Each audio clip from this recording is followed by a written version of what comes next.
There were 5 righteous people in Surah Nuh. These 5 righteous people came either at the time of Idris alayhi salam or immediately after Idris alayhi salam. Their names were Waddan, Suwa'an, Yaghuth, Ya'uq, and Nasr. Shaitan now comes back to these people. Shaitan is a very patient individual. He has time until the day of judgment. He knows that if I go and do a full frontal attack, people will know it's the wrong message.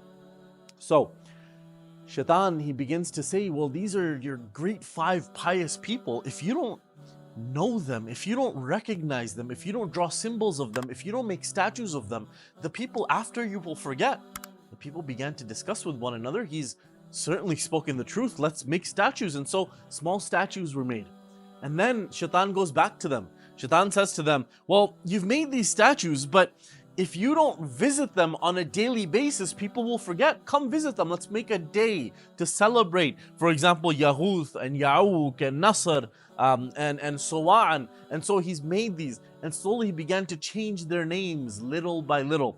Another generation passes. As the generations passes, they say, well, shouldn't you bow your head in respect? And so people began to bow their head in respect. Another generation passes, and then Shaitan comes back and says, well, you're bowing, but shouldn't you ask them? These guys can provide. Ask them for more. And so they began to look at these statues by the work of Shaitan over hundreds of years. They began to look at these people as, this statue will provide me with rain, this statue will provide me with this.